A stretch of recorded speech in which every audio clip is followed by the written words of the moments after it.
Vienas garsiausių mentalistų Baltijos šalyse, iliuzijos meno ir mentalizmo konkursų prizininkas, Baltijos šalių rekordininkas Nikolas Kin, sako, kad ateina laikas, kai turi atiduoti duoklę ir visuomeniai.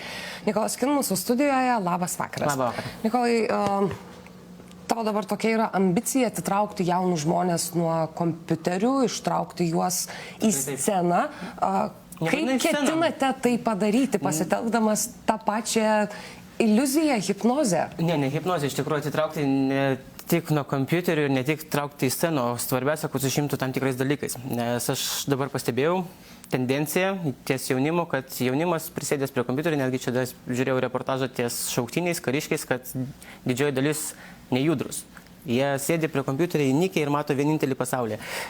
Iliuzijos menas, tiek ir sceninis menas dabar nyksta su naujom technologijom ir labai sunku išlavinti žmogų ir parodyti, kas tai yra. Ties savo iliuzijos menu aš noriu motyvuoti juos, kad yra kur kas įdomiau negu spaudyti mygtuką, o užsiimti savimi ir džiaugtis ne tik viduje, bet ir nešti džiaugsmą pasauliui. O kam jums to reikia? Prisiauginsit paskui konkurentą ant savo galvos? Ne, todėl iš karto visi galvoja, kad netgi kolegos sako, tikrai tu čia padarysi konkurenciją mums. Aš manau, kad aš padarysiu ne konkurenciją, nes lygiai tą patį paėmus aš, jeigu nebūtų manęs pamokinęs kas nors iliuzijos menu, aš nebūčiau to, kas esu dabar. Tai jeigu kad kažko tapti ir kažką turėti, reikia kažką tai duoti. Bet ar šiuolaikinis jaunimas, didžioji dalis šiuolaikinio jaunimo, tikit mano, jog iliuzijos menas yra rimtas užsiėmimas, iš kurio galima užsidirbti? Iš tikrųjų, ties užsidirbti ir pragyventi tikrai taip. Yra labai daug pasaulio pavyzdžių, jeigu jie man nuo senesnių laikų Copperfieldas, dabar amžinatilis yra Polas Danielsas, kur ne per seniausiai mirė, jie milijonieriai yra. Vien tik tai to, kad darė tai, ką jiems patinka. Ir ne patys džiaugiasi, bet ir džiugina publiką tai, ką jie daro. Aš manau, kad iliuzijos menas yra viena iš tų dalių, kurie žmonės tikrai bus suinteresuoti ir motyvuoti tai daryti. Nes jie man paprastą elementariausią triuką. Aš netgi dabar esu paruošęs tam tikrą programą ties neįgaliems žmonėms vietoj kineziterapijos, nes kartais kineziterapija atrodo per daug sudėtinga, bet jie mus tą patį iliuzijos meno principą, rankų judesiai dirba lygiai taip pat kaip kineziterapija, bet žmogui įdomu tai daryti, nes jam įdomus yra rezultatas bei efektas. Ne tik, kad aš nustembu, kaip aš tai padariau, bet ir pradžiuginu kitą.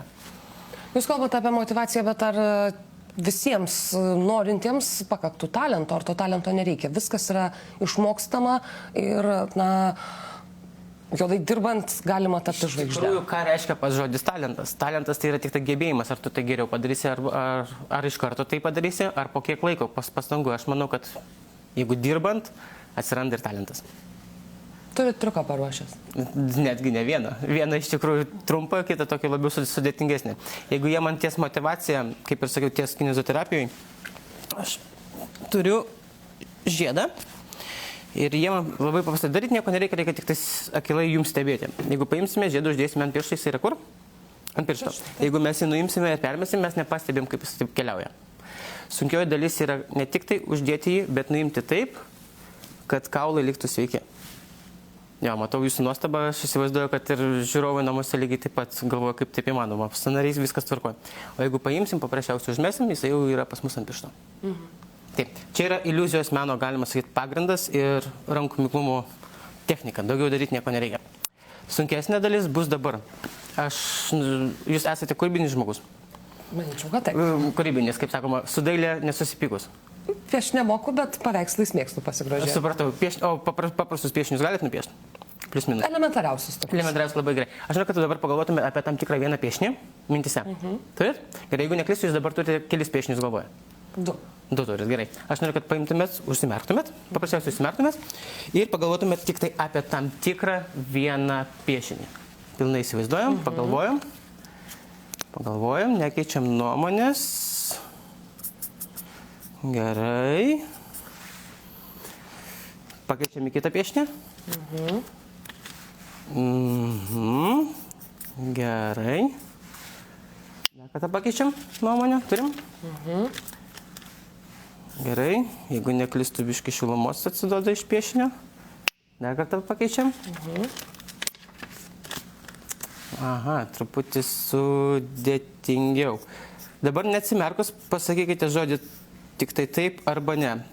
Tai, kas pavaizduota dabartiniam jūsų piešinėje, yra žmogaus sukurta, taip? Taip. Gerai, jeigu neklystu, tai yra padaryti iš tam tikro vieno elemento, tai yra iš stiklo, taip? Taip. Ir jeigu mes įsivaizduotume, kad tai galėtų gulėti ant stalo, taip? Drąsiai. Drąsiai. Gerai. Ir jeigu neklystu, gerais vakarais galima pasimėgauti tuo.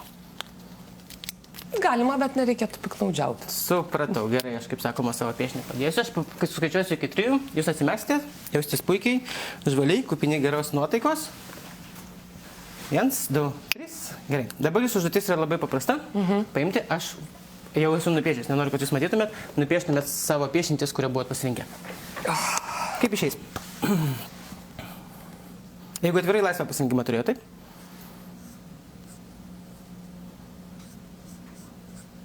Prašau nesijuokti iš mano Nesijuoksiu, ne, žinau, kad gebėjimų. Aš irgi esu labai blogas dailininkas. Galite parodyti? Gerai, galite parodyti kamerai? Gerai, jeigu Kameros matot? viskas tvarkoj, aš manau, kad tai gaunasi kaip sutapimas. O. Bet tai yra, aš nežinau, apgaulė.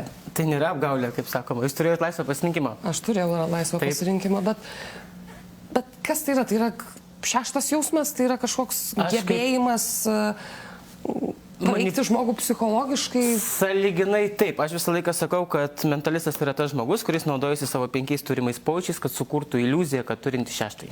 O visą kitą aš gerus dalykus palieku paslapčiai. O kuo tai skiriasi nuo magų? Magai tai yra išplėstas labai terminas, nes ten įeina labai daug dalykų. Magai terminas yra nuo viduržemių.